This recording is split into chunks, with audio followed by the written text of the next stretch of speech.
குழந்தைகள் மூலியமாக பெருமை கிடைக்கக்கூடிய வாய்ப்பு கிடைக்கக்கூடும். காதல் வயப்படக்கூடிய வாய்ப்புகள் நிச்சயமாக உண்டு. கூட்டு தொழிலில் பெரிய அபாரமான வெற்றி கிடைக்கும். கூட்டு தொழிலில் பெரிய லாபம் கிடைக்கக்கூடிய காலகட்டமாக அமைகிறது. எதிர்பாலினத்தவர் மூலியமாக நல்ல ஒரு வெற்றி செய்தி வரக்கூடிய வாய்ப்புகள் நிச்சயமாக இருக்கும். இந்த காலகட்டத்தில் பார்த்தாலேயானால் குழந்தை பிராப்தி ஏற்படக்கூடிய பாக்கியம் நிச்சயமாக உண்டு. தாயின் உடல்நிலையில் நல்ல ஒரு ஏற்றம் இருக்கக்கூடிய காலகட்டமாக இருக்கும். இந்த மாதத்தில் குருவின் பார்வை 4ஆம் இடத்துல இருக்கிறதுனால கவலைப்பட தேவையில்லை. தந்தையின் உடல்நிலையில் ஒரு சிறு தொல்லை இருக்கக்கூடிய வாய்ப்புகள் நிச்சயமாக உண்டு. உங்களுடைய ராசிக்கு உடல்நிலையில் நல்ல ஒரு ஏற்றம் இருக்கக்கூடிய காலகட்டமாக அமையப்போகிறது. இந்த காலகட்டத்தில் எல்லா முயற்சிகளும் வெற்றி பெறும்னு சொன்னேன். ஒரு சில நாட்கள் இந்த முயற்சிகளை தள்ளி வைக்கிறது நல்லது அப்படின்னு சொல்கிறோம்.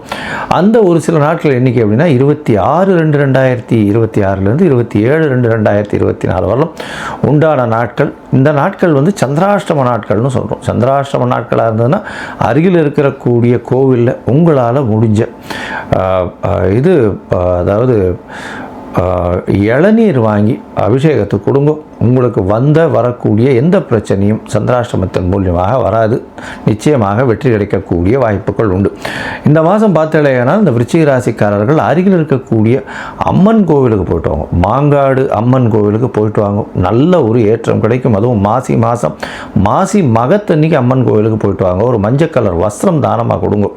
அது தவிர சுமங்கலிகளுக்கு ஒரு 9 பேருக்கு வெத்தலைப்பாக்கு கொடுங்க. உங்களுக்கு எல்லா விதமான ஏற்றம், எல்லா விதமான மாற்றம் இந்த காலகட்டத்திலிருந்து, ஏன்னா அர்த்தாஷ்டம சனியும் முடியறது, அதனால் எல்லாவித ஏற்றங்களும் இந்த மாதத்திலிருந்து படிப்படியாக உயர்வு வரக்கூடும் அப்படின்னு சொல்கிறேன்.